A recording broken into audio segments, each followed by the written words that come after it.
좀 힘들지만 기출문제 있잖아요. 천만다행 천만다행 695이 평가 수능 만점. 당신의 봄은 대학 캠퍼스에서 고고! 안녕하세요. EBS 사회탐구 영어 강사 박봉희입니다. 반갑습니다, 여러분. 저는 요즘 EBS 수능특강 사회문화, 법과정치 강의하고 있는데요. 개념 강의할 때부터 그랬어요. 학생들한테 질문 많이 받았습니다. 기출은 언제 해야 돼요? 기출을 어떻게 해요? 라고 하는 질문들 많이 받았습니다. 학생들이 기출 문제를 어떻게 활용해야 할지에 대해서 궁금증을 갖는 것은 너무나 당연합니다. 그리고 진짜 잘 제대로 활용할 수 있어야 되고요. 수능 준비를 철저히 하기 위해서는 기출 활용이 중요합니다. 그래서 EBS에서 이렇게 기출 활용법에 대해서 알아봄 시간을 마련했습니다. 기출을 학생들이 많이 하는 질문은 기출을 언제 해야 되는지, 그리고 어떤 방법으로 해야 되는지, 즉 개념별로 분류해서 봐야 되는지 아니면 연도별로 봐야 되는지, 그리고 몇 번을 봐야 되는지, 얼마나 봐야 되는지 질문이 많습니다. 그래서 그 질문에 대한 해답을 평가원 출제 보도 지침에서 찾아보도록 하겠습니다. 이런 거 여러분 안 보시죠? 저는 보는데요. 평가원 출제 보도 지침에 보면 뭐라고 나오냐면 교육과정의 범위 내에서 이렇게 딱 나옵니다. 교육과정의 범위라고 하는 건 교과서의 범위라는 거예요. 그래서 시중에 나와 있는 교과서에 공통적으로 들어있는 개념만 출제된다는 거죠. 그래서 어떤 개념이, 어떤 단원에서 어떤 개념이 출제되는지를 우리는 파악할 수 있습니다. 어떻게 파악할 수 있냐면 다음과 같은 표를 그려보면 됩니다. 6월, 9월을 그리고 수능 이렇게 세 번의 시험을 평가원이 출제를 하죠. 그래서 6월, 9월 그리고 수능 한 3년 정도 1단원, 2단원, 3단원, 4단원, 5단원, 6단원 이렇게 단원 체계 속에서 각 단원별로 어떤 개념들이 출제되었는지 빈도표를 한번 만들어 보세요. 저는 이렇게 예를 들어서 지금 사회문화를 가지고 왔는데 이렇게 빈도표를 만들어 보면 어머 1단원에 1번 문제로 자연현상과 사회문화현상 비교하는 것이 매번 출제되는 거구나. 왜냐하면 수능은 20문제밖에 출제가 안 되기 때문에 교육과정 범위 내에서 핵심적으로 출제되는 20문제의 그 범위가 어떻게 되는지를 찾아내야 됩니다. 그래서 이렇게 찾을 수가 있고요. 두 번째입니다. 두 번째는 또 출제 지침에 보면 이미 출제된 것이라고 하더라도 유형을 조금 바꿔서 출제할 수 있다라고 밝혀두고 있습니다. 바로 이 두 번째 출제 지침이 굉장히 중요한 내용이에요. 바로 이 내용이 기출을 봐라 라고 하는 신호를 준 겁니다. 그래서 제가 단편적으로 보여드리자면 여러분 지금 옆에 보이세요? 이게 2019 수능 사회문화에 나왔던 일부예요. 일부의 내용인데 이 표만 그냥 보세요. 네, 부모와의 대화 시간 어쩌고저쩌고 나와 있죠. 이 문제는요. 6월 모의평가에 그대로 거의 비슷한 유형으로 나왔었습니다.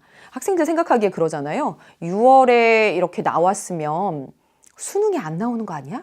반복해서 설마 똑같이 낼 리가 있어? 이렇게 할 텐데요. 아주 중요한 출제 포인트나 또는 문제 유형에 대해서는 다소 변형해서 반복적으로 출제할 수 있다. 이렇게 분명히 말해 주었습니다. 그렇기 때문에 우리가 정말 기출을 진짜 잘 봐야 되는 거죠.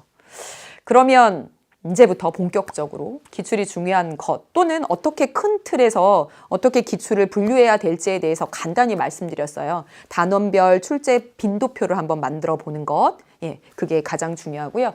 그럼 이제부터 어떻게 기출을 활용해야 될지 기출 활용 방법에 대해서 말씀을 드리도록 하겠습니다. 그 첫 번째는 학생들이 개념별로 분류된 거 보느냐 아니면 연도별로 보느냐라고 했는데 저는 개인적으로는 개념별로 분류된 것을 먼저 보라고 추천을 합니다. 이 개념별로 분류된 걸 먼저 봐야지만 1단원의 내용이 이렇게 많은데 실제로는 1단원에서 3-4문제가 출제되거든요. 그러면 1단원에서 주로 출제되는 핵심 개념은 무엇인지 파악할 수 있습니다. 그래서 보다 더 영리하게 공부할 수 있어요. 그리고 그러한 핵심 개념들이 어떤 문제 유형으로 어떤 형태로 만들어지는지를 확인할 수 있어요. 그래서 어떤 핵심 개념들이 주로 출제되는지 그리고 어떤 형식으로, 그 핵심 개념은 어떤 문제 패턴 형식으로 물어보는지 그걸 익히셔야 됩니다. 그래서 반드시 첫 번째는 개념별로 분류된 것을 보아라 라고 이야기를 합니다. 두 번째, 기출 활용 방법 두 번째. 선생님 언제까지 얼마나 많은 양을 봐야 돼요? 고2 것도 봐야 돼요? 1994년 것도 봐야 돼요? 막 이렇게 질문합니다. 기출은요, 범위를 정해서 이만큼 끝낸다. 이런 게 없습니다. 왜냐하면 반복해서 봐야 되기도 하고요. 실제로는 기출의 양이 엄청 많습니다. 오랜 기간 동안 수능이 진행되면서 이 수능의 문제 출제 유형도 변해왔어요. 그래서 무조건 많이 하는 것보다는 우선순위를 정해서 하는 것이 좋습니다. 그래서 저는 1순위 기출문제, 0순위 기출문제, 2순위 기출문제 이렇게 여러분에게 말해주거든요. 제가 말하는 1순위는 지난해 6월, 9월 모의평가. 지난해 6월, 9월 모의평가를 개념별로 분류해서 몇 번을 보는 거예요. 그게 1순위입니다. 그리고 2순위는 지난해 봤던 평가원 말고요. 교육청에서 출제한 학력평가들이 있습니다. 그 학력평가를 개념별로 분류해서 보는 것. 그리고 0순위는 올해 당해년도에 보는 6월, 9월이죠. 이런 식으로 뭐가 우선순위인지 사람마다 다를 수 있어요. 그래서 우선순위를 정해서 가장 중요한 기출, 최신 기출부터 여러분이 먼저 범위를 정해서 나는 한 3년 정도 보겠다. 3년 정도 보겠다.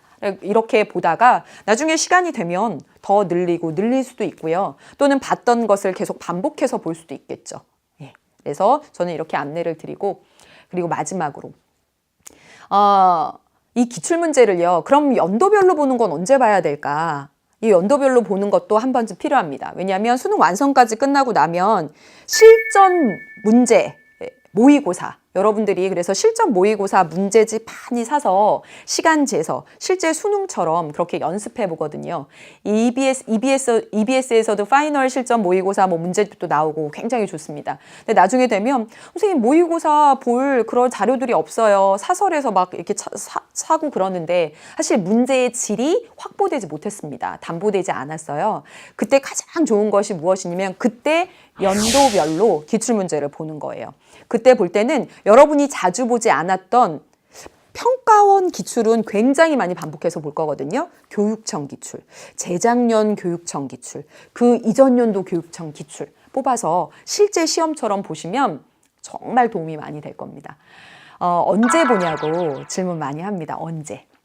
기출을 언제 보면 좋을지. 기출을 보는 시점은 개념을 한번 끝낸 다음입니다. 그래서 여러분 지금 보시다시피 수능 준비의 순서는 개념부터예요. 순서를 거스를 수 없습니다. 개념 보고 그리고 수능 특강이라는 문제집 보고요. 그리고 수능 완성이라고 하는 문제집을 차근차근 보는 거죠. 그래서 수능 특강, 수능 완성이라고 하는 문제집을 보면서 그 체계에 맞추어서 개념별로 분류된 우선순위에 따라서 가장 중요한 기출문제부터 보시면 되겠습니다. 도움이 많이 됐는지 모르겠어요. 기출이 정말 중요하긴 한데 그 밖에 기출 활용에 대해서 궁금한 점 있으시면 많이 질문해 주시면 더 자세하게 말씀드릴 수 있을 것 같습니다. 그런 말이 있잖아요. 기출문제 본다고 해서 다 만점 맞는 것은 아니에요. 물론 그렇지만 만점 받은 사람 중에 기출문제 안 본 사람은 없습니다. 천만다행 천만다행 기출문제 있어 천만다행 기출문제 활용 잘하세요.